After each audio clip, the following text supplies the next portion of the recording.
So when was the last time you picked up a book?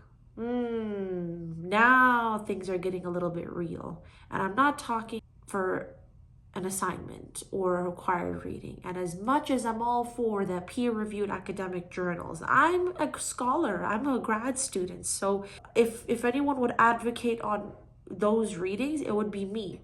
But I mean actually picked up a book from your own free will and just leisure reading. I don't think most of you remember when was the last time you did that. You may have done that back in high school, maybe in middle school.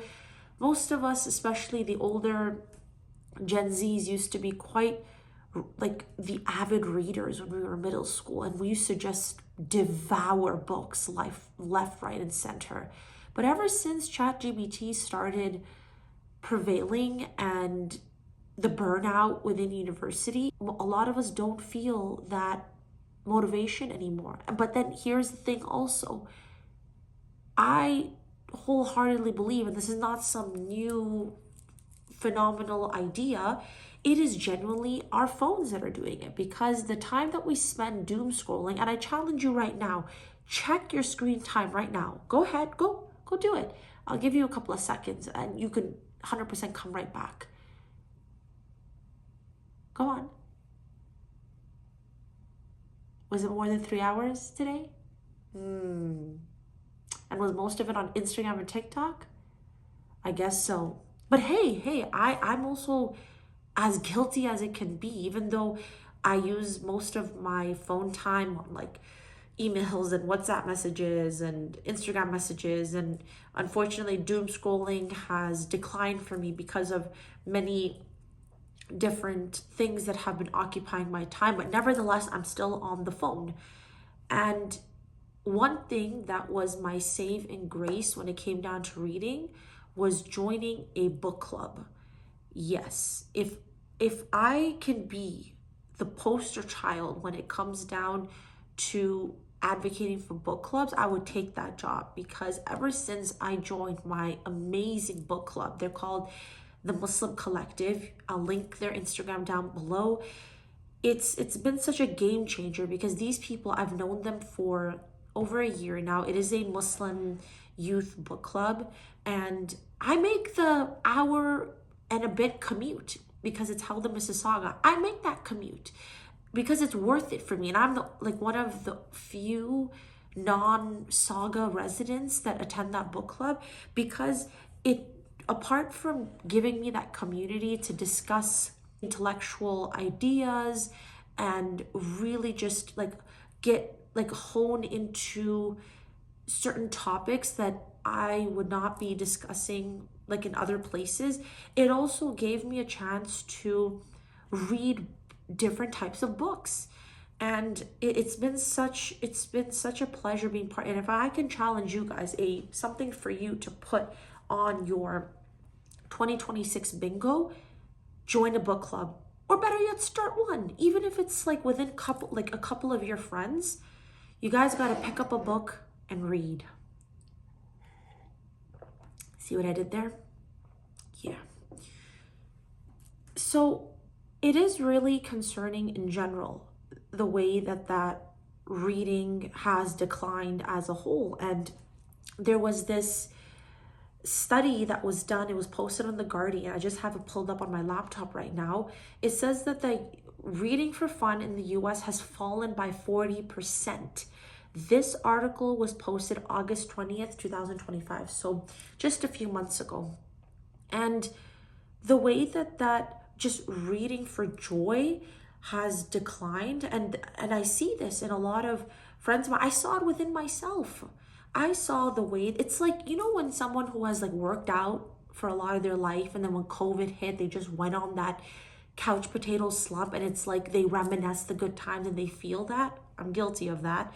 But it is like that, because I reminisce over those times, like at least when, before I started reading avidly, I reminisce over the times like I miss my old self. Like I want to get back into reading. But whether if it was the slump after a long day at uni, whether if it was just me being distracted by my phone, it really took a while for me to get back. And there were certain books that really got me out of that reading slump. And whether if it was certain fantasy books or like few classics that we read in book club, it was very nourishing for my soul, and I felt so fulfilled, because it is not a coincidence that the first word that was revealed to the Prophet Muhammad, peace be upon him, was iqra, was read. It's not like it's not just like a mistake. It was intentionally done, because apart from him being an illiterate man, it is a message for us. Read in the name of your Lord. He has created a creation filled with intellect and reason and rationale. And that commandment is also there.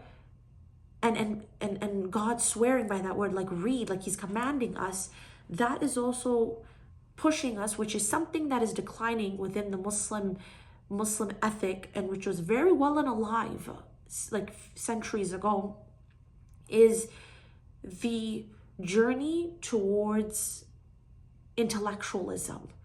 It has declined a lot for us. Baghdad was the cradle of civilization, was the capital of the Islamic Empire. The Bayt al-Hikmah and Azhar, like all these different universities and institutions that we had, they were the Ivy Leagues, beyond the Ivy Leagues during their time. We were the scientists, the mathematicians, the sociologists, the historians, the physicists, the doctors. We were the ones that started, and through time, Europe gained from us. Europe took what we had, and I call the Enlightenment period the plagiarism period, because many of the so-called unprecedented discoveries that were made were co-opted from Muslim scholars, and they just disappeared in footnotes. So what I will urge, especially as Muslims, and I started watching this, there was this little like Al Jazeera little mini series on the Islamic like empire and the golden age, and I try to refrain from using the word golden age, because it has this messaging that like Islam and Muslims only had one golden age and we cannot have another. So I try to say, like, within the Islamic empire, it talks about those different figures and those different academics and scholars. So I'll also link that down below for you guys to watch that. Currently, what I am reading personally, and especially because it is the month of Ramadan, it is the Al-Rahiq al-Makhtoum, the sealed nectar. This is a very well-known book within the Muslim community and like within academics as well, because it is a very comprehensive, and it won a prize for how detailed and how comprehensive it is for writing on the biography of the Prophet, peace be upon him. So it is detailed, and if I could urge you guys to also read this, especially like for the Muslims out there during Ramadan, and even if you're not Muslim, doesn't hurt. I've read a bit of the Bible. Try something new, and don't read within your own echo chambers and within your own comfort zones. Read books that you are not comfortable or you wouldn't even think of reading. Now, I'm not saying to read, weird stuff. I'm just saying to read things that are beyond your own comfort zone. And whether if that means reading something from like let's just say there's an argument, or if there's like a discourse, we're very used to reading things that affirm our own biases, that affirm our own point. But read something that opposes that, because how do you know if you're in the right of the argument if you haven't heard the other side?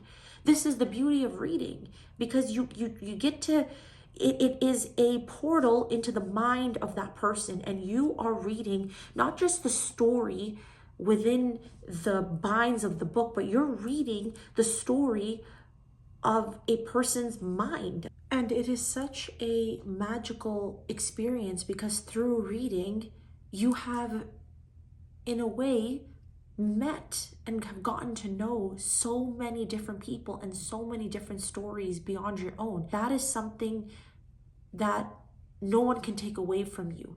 People can take away your money and everything, but no one can take away what's inside your mind. So whether if you are a revived reader or you're still stuck in the slump or you're interested in reading and getting out of that slump, please share your stories in the comments. I would love to hear what you guys are reading, what you guys have been reading, what you guys are interested in reading, and I would love to engage with you guys further and be part of reviving reading and intellectualism.